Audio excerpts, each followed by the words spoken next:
content. Alors, grande des Barça, peut-on dire, obligatoirement, je dirais, après cette qualification du FC Barcelone pour la finale de la Copa del Rey. C'était attendu, certes, mais ils étaient quand même contre l'Atlético Madrid. Alors, les Colchoneros, ils les ont finalement battus chez eux 1-0. C'était pas simple, sans doute, mais le match qui avait été spectaculaire, c'était le match aller où ça s'était terminé sur un 4-4. Alors, victoire un peu à minima, mais on a eu l'impression d'une certaine facilité après un coup de mou, François, et surtout, cette équipe, elle a l'air de se réveiller, je dirais, en vue de la ligne d'arrivée. Et on se demande si, vous seriez d'accord avec nous, de se demander si le FC Barcelone est en route pour un triplé, voire si le FC Barcelone est en route pour au moins en rêve au sein du club et au moins pour le titre de la Liga. Il n'y a pas que le club qui en rêve. Hein. Moi, je peux en parler avec beaucoup de supporters. Ils rêvent tous. Et c'est surtout la sensation que ça donne.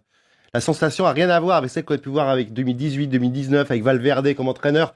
Là, la sensation, c'est qu'on est revenu à 2015, avec la MSN, Messi, Suarez, Neymar, Iniesta, Xavi. La même sensation, cette équipe peut soumettre n'importe quel club, en fait. Quel est votre MSN, là ? La MSN, c'est Rafinha, Lewandowski, Yamal. Alors, je sais pas, Ah non, mais je le dis aux auditeurs, moi. Ils lisent pas votre papier. Oui, prénom, c'est très compliqué. YLR. Voilà. C'est pas bien. Ouais, c'est pas bien. Mais c'est une équipe qui n'a pas perdu depuis le 21 décembre. Ils ont eu un gros coup de mou, effectivement, fin novembre, début décembre. Ils perdent contre Las Palmas, contre les Ganes. Ils perdent la dernière journée de championnat contre l'Atlético de Madrid. Mais la sensation, c'est que maintenant, ils arrivent au meilleur niveau, au meilleur moment, avec un groupe super élargi. Ils peuvent jouer à 17-18. Hein. On a vu là, Olmo est pas là, Fermin rentre. Il y a Gavi qui est même pas rentré l'autre jour. Et la sensation, c'est que même l'Atlético de Madrid, qui est quand même un club important, et qui lui a tout perdu, je crois, en 15 jours. Ouais. Hein et bien, pensez qu'ils ont perdu le titre aussi. Ils ont perdu le titre. Ils ont perdu la Coupe d'Espagne, du coup, et la Coupe d'Europe. Ils ont été éliminés par le Real Madrid. Ils se sont parmis de ce qui s'est passé avec le Real Madrid. Hein. Ils sont parmi.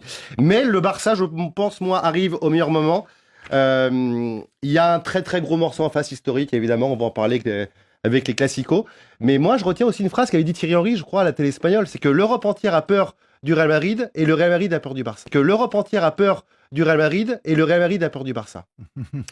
Il y a de quoi, et on rappellera les résultats des classicos notamment. Mais est-ce que Hansi Flick, pour vous, c'est l'artisan, l'homme orchestre de tout cela, où il y a beaucoup de signes convergents en même temps, c'est-à-dire des joueurs comme Rafinha qui se révèlent, qui sont là au bon moment. Ouais. On a aussi Flick qui arrive quand même dans une équipe qui n'était pas mauvaise non plus dans les mains de Xavi. Non, mais avec des problèmes pour recruter, avec des problèmes institutionnels. Le grand mérite de Flick, c'est d'avoir redonné confiance à un joueur comme Rafinha, qui était l'ombre de ce qu'il était à Leeds l'an passé, et qui cette année est pratiquement le meilleur joueur de l'équipe, enfin, le plus efficace. Il a donné les clés à Lamine Yamal, 17 ans, qui pour moi, on en parlait d'ailleurs avant l'émission, qui pour moi actuellement est déjà l'année dernière, le meilleur joueur du monde. Comment ? Yamal les avait déjà l'année dernière, oui, il est champion d'Europe. Il n'était pas toujours titulaire, il se révèle vraiment à la fin de saison. Lamine Yamal, avec l'Espagne, il fait pendant l'Euro un pas de géant. Il a apporté de la compétitivité, et ça me rapporte, et on en parlait, 2015, première année de Luis Enrique sur le banc du Barça, et je pense que le Barça avait besoin d'un nouvel entraîneur, avec de nouvelles idées, avec un autre discours. Et on en parlait avec David Lortolari l'autre fois, et on disait que voilà, c'est quelqu'un de très paternaliste. Il sait, c'est comme il si est allemand, c'était ses enfants. On le rappelle à nos auditeurs parce que il est allemand. Il sait aussi s'extirper un peu du catalanisme qui est une pression supplémentaire sur Xavi puisqu'il était catalan. Lui, il vient pour entraîner. Il ne s'occupe pas de tout ce qui est politique, de tout ce qui tourne autour du club. Lui, il se concentre sur le terrain, sur la gestion de son effectif, les blessés, les retours, faire tourner ce groupe pour l'amener en finale et à l'objectif final partout. Et pour le moment, ça fonctionne. Et c'est vraiment une très bonne pioche. Moi, je vous avais dit en début de saison que j'y croyais parce que Hansi Flick arrivait avec l'expérience d'avoir déjà réussi ça au Bayern. Il est passé peu de temps avec la sélection allemande, mais ce qu'il avait réussi au Bayern, c'était pas évident parce qu'il, rappelez-vous, il arrivait entre des passages d'entraîneurs très cotés, et il les avait amenés quand même au titre de champion d'Europe. Donc du coup, il avait ce vécu, cette expérience qu'il a pu transposer à Barcelone, justement en se concentrant au terrain et en faisant abstraction de ce qu'il y a autour du club. Très belle pioche de Joan Laporta au passage. Laporta, on peut lui reprocher plein de choses à Laporta. au moins, ils ne se trompent pas sur les entraîneurs. Qu'est-ce qu'avait donné sa chance à Pep Guardiola quand il avait 37 ans, Laporta? Qu'est-ce qu'il va chercher un coach allemand? C'est pas arrivé depuis les années 70, je crois, un coach allemand. Weissmeller ou Jupp Heynckes? Non, Weissmeller. Et coach allemand qui ne parle pas espagnol ni rien, il le met parce qu'il y croyait. Et là, on voit ce que ça donne. Non, avant peut-être de donner la parole à la défense, j'imagine. J'irais plutôt l'accusation. Non, mais ils sont contents, tous nos supporters auditeurs du Barça, parce que c'est vrai que certaines semaines, ils nous disent « Ouais, vous parlez que du Real. » Bon, Barça avis, nous dit Demba Sali, Oundou Ndongoso sur le Facebook Live. On ne se lasse jamais de cette affiche. Real-Barça, parce qu'effectivement, il y en a plusieurs à venir, la des Clasico. Et puis, c'est son pseudo, la plein pouvoir. Il nous dit, parce qu'il doit regarder ça... à la télé, derrière on a l'image de Lewandowski, derrière François David, il nous dit François David, mais c'est le jumeau de Lewandowski ou quoi? On me l'a dit à Barcelone. Je me suis fait arrêter dans la des autographes avec des lunettes de soleil, on m'a arrêté 4 fois, on pensait que j'étais Lewandowski. Et comme on lui a parlé en polonais, qui parle pas bien le polonais, il a eu du mal. Vous lui demandez de venir en studio, on aimerait bien l'avoir. Alors Rémi, est-ce que vous avez la sensation aussi de voir revenir sur le devant de la scène une grande équipe du côté de Barcelone et effectivement en pensant ou à l'époque SMN avec Messi, Neymar, Suarez, ou même avant quand il y avait Iniesta, Xavi et Messi? Je ne voudrais pas être malhonnête, mais je voudrais d'abord dire que monsieur Lewandowski, le faux qui est sur le plateau, il peut nous dire, parce que tout de suite là, quand vous dites quand même que Lamine Yamal c'est le meilleur joueur du monde, je dis mais ce n'est pas possible. Comment est-ce que vous pouvez dire ça? Aujourd'hui, la chance du Barça, c'est d'avoir Hansi Flick. Parce que Xavier Barré l'a rappelé.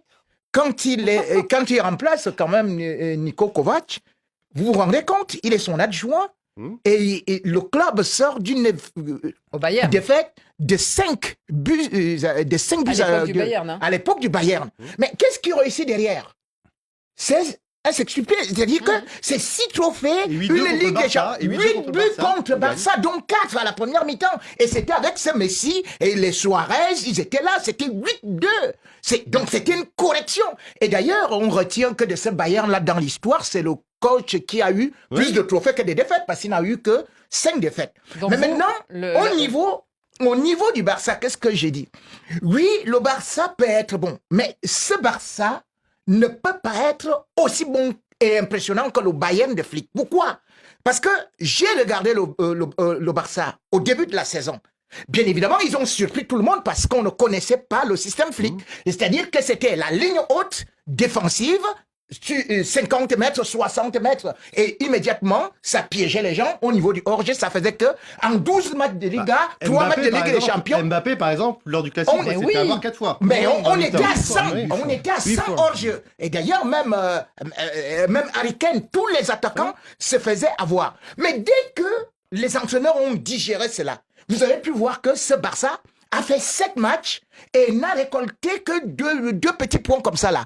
Mais cette fois-ci, il a encore un peu rectifié et ils sont revenus. Mais cependant, vous avez pu voir les difficultés de ce Barça devant Atlético. Les gens disent oui, ça a été facile. Mais le Barça a pris 4 buts contre Atlético. Et le Barça qui marquait beaucoup de buts, n'a marqué qu'un but et a commencé à jouer à la défensive contre Atlético. Ce qui signifie que ce Barça, c'est-à-dire que c'est une ligne vraiment qui n'est pas directe. C'est des chutes et puis c'est pour ça que je dis que, bon... Frédéric, ils y croient, nos auditeurs au triplé? Darlo Dozo nous dit « Rémi n'a pas encore envoyé de proverbe, il doit vraiment être inquiet. » Très bon celui-là. Comment devrais-je envoyer le proverbe puisque vous avez déjà couronné le Barça? On dit que un âne paré d'or reste toujours un âne. C'est un peu ce que Mourinho avait reproché à Dani Alves à l'époque, mais bon. Alors les amis, à l'inverse, on a les joueurs du Real Madrid. Eux, ils se sont qualifiés dans la douleur, hein, on peut le dire quand même, pour cette finale de la Coupe du Roi. Score fleuve, mais tir au but pour réussir à écarter donc leurs adversaires de ce soir-là. a-t-on une nouvelle... Alors, c'était la Real Sociedad. Ouais, la Real Sociedad. C'était Real Sociedad. Ce qui change toujours dans le football espagnol et ce qui peut faire basculer une saison d'un côté à l'autre, ça sera en championnat et ça sera au moins le cas aussi en Coupe du Roi, eh bien, ça sera en championnat et ça sera au moins le cas aussi en Coupe du Roi, eh bien, c'est un classico. Parce que cette finale de la Coupe du Roi, de la Copa del Rey, ça sera le 26 avril prochain. Ils le joueront à la Cartucha de Séville. Ça sera le 3e classico de la saison. Et là, quand vous dites que le Real peut avoir peur du Barça, on comprend. C'est Thierry Henry. Non, mais on comprend un peu quand même. Qui a joué au Barça, voilà. Il n'est pas neutre. Non. Voilà. Le 26 octobre dernier, souvenons-nous, c'était à Santiago Bernabéu. Rémi, ne me regardez pas, c'est vrai, que le FC Barcelone avait perdu 4-0 sur sa propre pelouse. Enfin, le Real avait été battu par le Barça. Et puis, en janvier, on se souvient, cette espèce de tournoi inventé, puisque c'est plus vraiment la Supercoupe. On a eu une Supercoupe d'Espagne avec une finale classico rêvée par les organisateurs là-bas en Arabie Saoudite. Et là, on a eu un 5-2. Alors, on attend aussi le match retour du championnat. Là, ça sera le 11 mai. Ça sera peut-être le tournant du championnat. En attendant... Ce sera après la finale de la Coupe. En fait. Ça sera après. Il y a 3 points d'écart. Et en attendant, il y aura eu le tournant de la finale de la Coupe du Roi, parce qu'il faudra un vainqueur. Qu'est-ce que vous en pensez, vous, François? Qu'est-ce qu'on dit en Espagne? Mardi, effectivement, ça va être le tournant, ce match retour à Barcelone. Celui qui gagne est champion, évidemment. Mais on sent que cette année... 3 points. Pour l'instant, il y a 3 points d'écart entre le Barça et le Real. On sent que cette année, alors c'est beau le Real, ils y vont avec le cœur, et ça c'est vrai, ils ont du cœur, ils ont la culture de la gagne, ils font peur à tout le monde, sauf au rival, mais ils mettent la pression, on l'a vu, contre la Real Sociedad, le gardien basque, Romero, qui fait n'importe quoi. Ils arrivent, il y a encore cette mystique-là.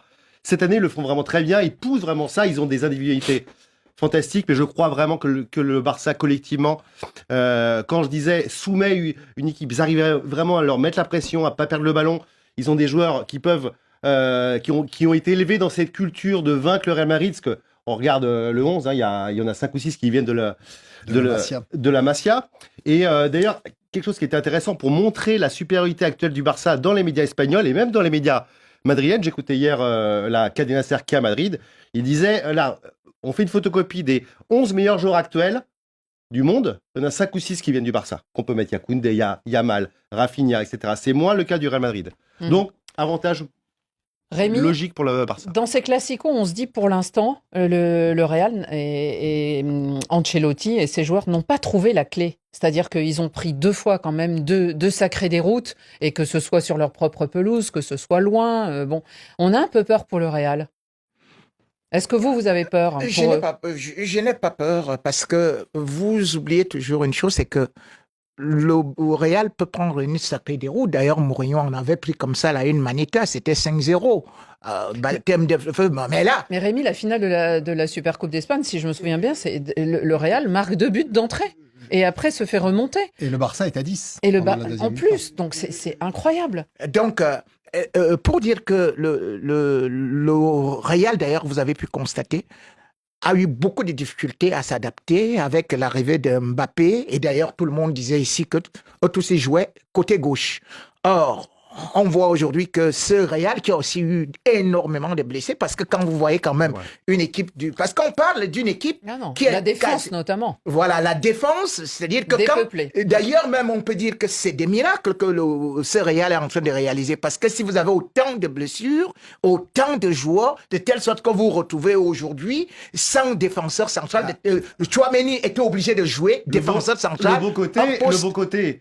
Rémi, c'est qu'ils sont allés prendre un gars de la réserve. Asensio, pour le faire monter, le mec a le niveau. Voilà. Ils auraient dû faire déjà bien avant. Donc tu vois, mais tu vois quand même, ils auraient dû faire avant. Mais tu avais Militao, tu avais Rudiger, tu avais Alaba, et tout ça, ils se sont blessés. Donc il faut quand même savoir du côté.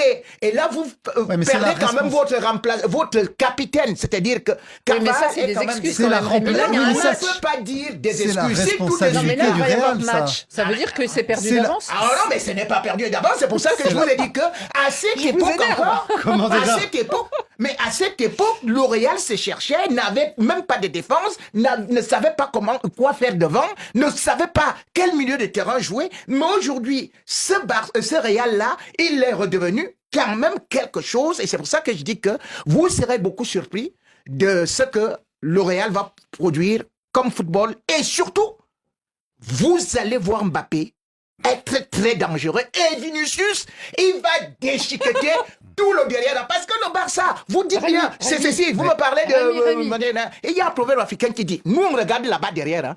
On regarde là-bas derrière le Barça. Et il y a un proverbe africain qui dit que la rivière prend sa force par la source. Et la source du Barça, c'est fragile. C'est la Masia. Oui, c'est justement. C'est plutôt costaud. Il nous dit Raymond Gono, sorcier, il a retourné tout le monde.